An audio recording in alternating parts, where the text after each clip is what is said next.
My girlfriend called me selfish for denying her daughter my family's beach house, but my decision was proven right by a shocking twist, jail time, and a homeless ex, plus 2 updates. Hi everyone, this is a doozy, and I think I might be the asshole, but I wanted some opinions.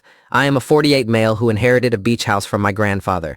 The house has been in my family for generations, and it has a lot of sentimental value to me. I am now with my long-term girlfriend for 7 years, after a divorce from my first wife which ended on good terms. She has a daughter from a previous marriage, and I have a daughter from my marriage as well. Our daughters are each 17, with mine being basically 3 months younger. Kara, who is the oldest, will be 18 in May. Kara has been in my life for 7 years and we have a good relationship. However, she has an active father in her life, so I did not fill that role. I was in her life 50% of the time, so I have no doubt I played a large role, but I wouldn't say father. Others do say a non-legal stepfather. I have my daughter Emmy half-time as well, aside from summers where I had her more due to my and my ex's lifestyle. With that said, my ex and I have a good relationship, as does our daughter with all of us. Kara and Emmy have gotten along, and they are friendly. They have made plans independent of myself and my girlfriend, but they don't consider themselves sisters or best friends. Now to the issue. Kara will be going to school near the beach house and has asked if she can live in it to save the money, which would be significant. Emmy approached me and has said she wanted to live there after the summer, but wanted to live alone while also in school. The home is more than big enough for 2, but she pointed out that they have very different lifestyles and would be far more comfortable alone, or with a friend if I insisted she live with someone. It was a frank conversation, and she brought up the fact that the home will be hers one day, so it made sense. And she's right, the home will be hers by law in a few years, as I will pass it to her. My girlfriend and Kara are very upset and calling it favoritism, and pointing out that she will already be set for life between having a free ride to school via scholarships and housing, while Kara will be using loans and may have to take a gap year or attend another school altogether. They are asking me to reconsider, and I think I've damaged my relationship. Am I the asshole for this decision? I agree that it's favoritism, but Emmy is my daughter.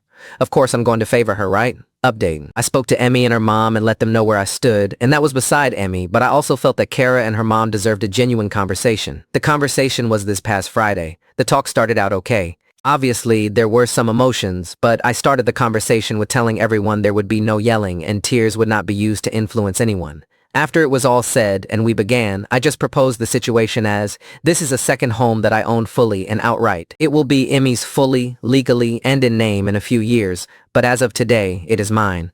However, like the house, Emmy is mine and my responsibility. No one but us is entitled to it, and make no mistake, Emmy is indeed entitled to it. It may not be fair in your eyes, but it is what it is. Emmy, I can see why they may think it's selfish, as the house can accommodate you both, but I will support whatever you want to do.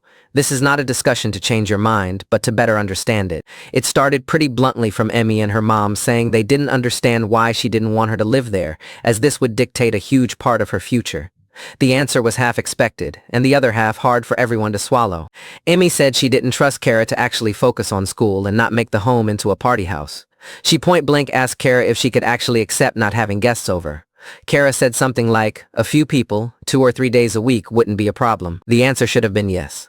Emmy said she wouldn't feel safe with her bringing over strange men whenever she wanted, and her dad would want to visit, and she doesn't trust him at all. She said school was her main focus, and staying safe would be a worry if Kara was there. Kara and her mom got defensive, but I told them it didn't matter. She can't say she won't bring people over tells me all I need to know, and my daughter's safety is paramount, and Kara's focus was blurred.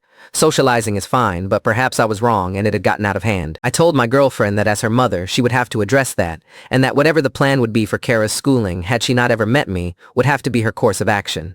As for Emmy, after the conversation, I told her she would have a roommate as I felt it was important. She was okay with that and asked if she could ask a friend. I told her yes, so all is good there. As everyone guessed, my girlfriend is now my ex-girlfriend. She asked me to stay somewhere else for a week while she found somewhere to stay. I reminded her that this was also my house, but she was free to leave whenever.